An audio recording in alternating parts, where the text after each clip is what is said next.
Episode की starting में हम देखते हैं कि चांदनी ये सब बातें सुन के बहुत ही ज्यादा शॉक थी। फिर सोहयन उसे पूछता है कि तुम्हें तो शूटिंग क्लास में होना चाहिए, तुम यहाँ क्या कर रही हो। जिस पर वो कहती है तुम भी तो एक वीक से क्लासेस बंक कर रहे हो, तो मुझे क्यों पूछ रहे हो ये सब। तो वो कहता है कि मेरा तो आज भी आने का मन नहीं था, वो तो मैं लंच के लिए आया हो। जिससे वो शॉक होती है। नेक्स्ट सीन में दोनों बैठ के कैट को खाना खिला रहे थे। पता चलता है कि सोहयन उस कैट का बहुत ही ध्यान रखता है और उसी के लिए वो यहाँ आया है। उसके बाद वो उसे कहता है कि अगर मैं यहाँ ना आ पाऊँ तो क्या तुम मेरे लिए इस कैट का ध्यान रख दोगी। जिस पर चांदनी उसे हाँ कहती है, क्योंकि चांदनी को भी पता होता है कि वो भला ऐसा क्यों कह रहा है। फिर वो वहाँ से जाने लगता है। जिसके बाद चांदनी उसे रोकती है और उसे पूछती है तुमने वॉन्सियो के डेथ के दिन एग्जैक्टली क्या देखा था। तो वो कहता है कि मैं यहाँ पे इस कैट को खाना खिला ही रहा था कि तभी मैंने एक आवाज सुनी। जैसे मैंने देखा तो वहाँ पे पार्क वॉन्सियो लेटा हुआ था और उसकी डेथ हो चुकी थी, इसीलिए मैंने पुलिस को कॉल करके जल्दी से यहाँ बुला लिया। नेक्स्ट सीन में सभी लोग कैफेटेरिया में थे, जहाँ पे चांदनी देखती है कि सोहयन बहुत ही अच्छे से लाइफ एंजॉय कर रहा है, जैसे मानो उसके साथ कुछ हुआ ही नहीं है, जिससे वो अपसेट फील करती है। तभी उसे एक लड़की की चिल्लाने की आवाज सुनाई देती है। वो देखती है कि मिंग नाम की लड़की जंग नाम के लड़के को देख के बहुत ही ज्यादा शॉक होती है। जिसके बाद वो अपने फ्रेंड से इस बारे में पूछती है, जहाँ पे उसकी फ्रेंड बताती है कि दोनों फोटोग्राफी क्लब में साथ में थे, लेकिन वहीं पर जंग ने उसे सॉल्ट किया था। लेकिन वो बहुत ही रिच फैमिली से बिलोंग करता था, इसीलिए स्कूल वालों ने उसकी तरफ कोई भी लीगल एक्शन नहीं लिया, बल्कि उसे वर्बल अब्यूज के लिए स्कूल से निकाल दिया। और इसी वजह से मिंग उसे देख के बहुत ही डर गई। और ये सब चीजें तेसो भी नोटिस करती है, जिससे हमें समझ में आ जाता है कि तेसो की भी कुछ स्टोरी जरूर होगी। नेक्स्ट सीन में जब चांदनी अपने क्लास में जाती है तभी वो गलती से जंग से टकरा जाती है, जिससे जंग उसे कुछ कह पाए उसके पहले उसका फ्रेंड उससे वॉन्सियो के बारे में पूछने लगता है। जहाँ पे वो कहता है कि मुझे तो वॉन्सियो की डेथ का बहुत ही दुख है, क्योंकि अगर वो जिंदा होता तो मैं उसे अपने हाथों से मार देता। चांदनी ये सुनते ही उसके पास आती है और उस पर गुस्सा करने लगती है कि तुम मरे हुए लोगों को इस तरह इंसल्ट नहीं कर सकते हो। लेकिन वो चांदनी को मारने वाला था। तभी जेबीएम उसके पास आ जाता है और उसे रोकता है, जिस पर तो वो जेबीएम पे ही गुस्सा करने लगता है और कहता है कि तुम रिच हो ना, इसलिए तुम वापस स्कूल रिपीट कर रहे हो, तो खुद को ज्यादा स्पेशल मत समझो। और उसे मारने ही वाला होता है कि तभी ओसंग वहाँ आ जाता है। ओसंग को देख के वो लोग वहाँ से चले जाते हैं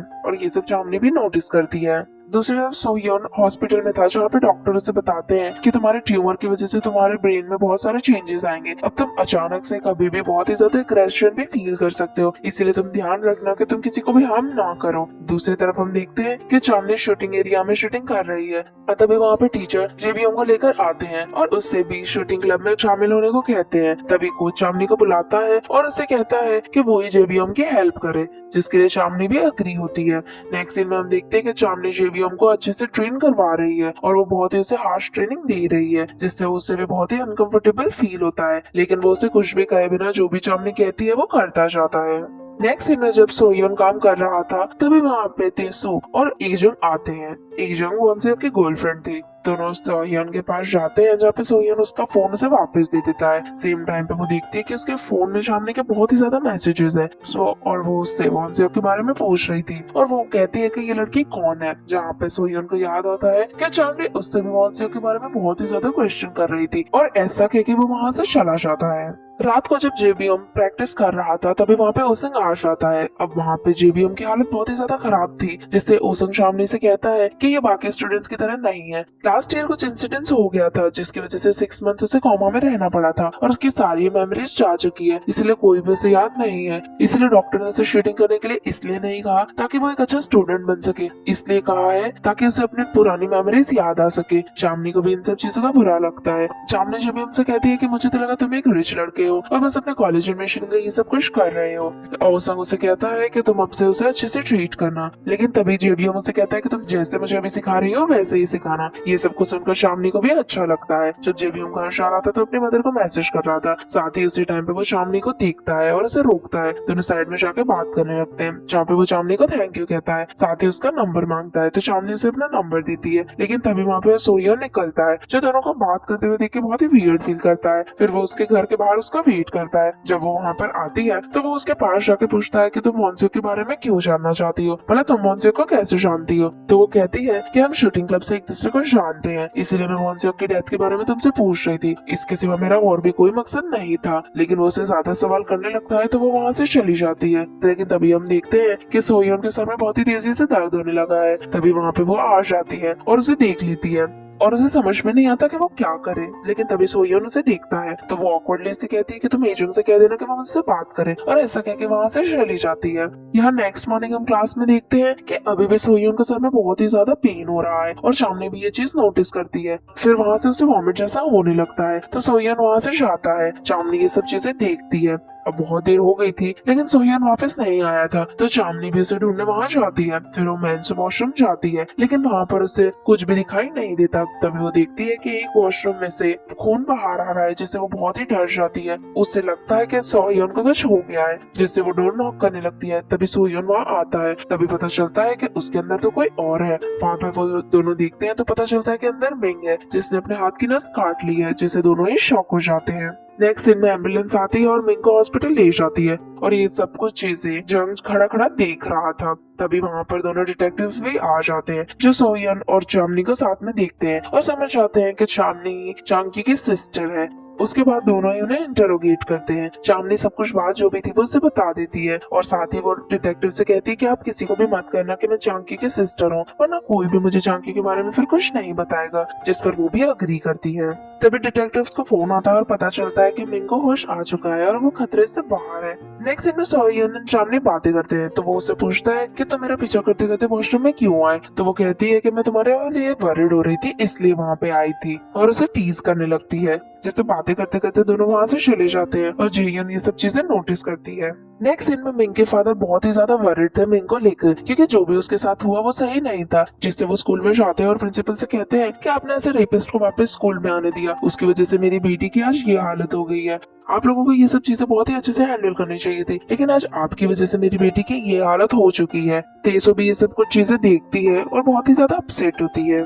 नेक्स्ट दिन में चांदनी को एजंग का मैसेज आता है जो उसे मिलने के लिए बुलाती है। जब वो वहाँ जाती है तो देखती है कि वहाँ एजंग नहीं आई है, तेसु आई हुई है, जिससे वो उसे पहचान लेती है क्योंकि उसने एजंग के फोटो पहले से देखे हुए थे और उसे कहती है कि एजंग को तुमसे नहीं मिलना है, अगर तुम्हें वॉन्सेव के बारे में कुछ भी जानना है तो तुम सोमी से बात करो, वही तुम्हें बता सकती है। और ऐसा कह के वहाँ से चली जाती है।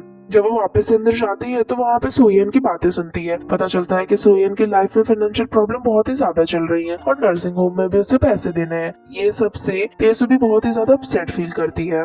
नेक्स्ट सीन में हम देखते हैं कि चांदनी सोमी से मिलने आई हुई है, जहाँ पे वो वॉन्सेक के बारे में पूछती है तो वो कहती है कि मैं बहुत ही खुश हूँ कि वॉन्सेक मर गया। पता चलता है कि वॉन्सेक उसे बुली करता था और ऑलवेज उसे परेशान करता था और वो एंड ओसंग बहुत ही अच्छे फ्रेंड थे और ओसंग को हेल्प करने के लिए उसने सोमी के सबके सामने इंसल्ट करी थी। ये सब बातें सुनकर चांदनी को बहुत ही ज्यादा बुरा लगता है कि कोई उसके भाई के लिए भला ऐसा कैसे सोच सकता है। फिर वो सोमी से वॉन्सेक के लिए सॉरी कहती है।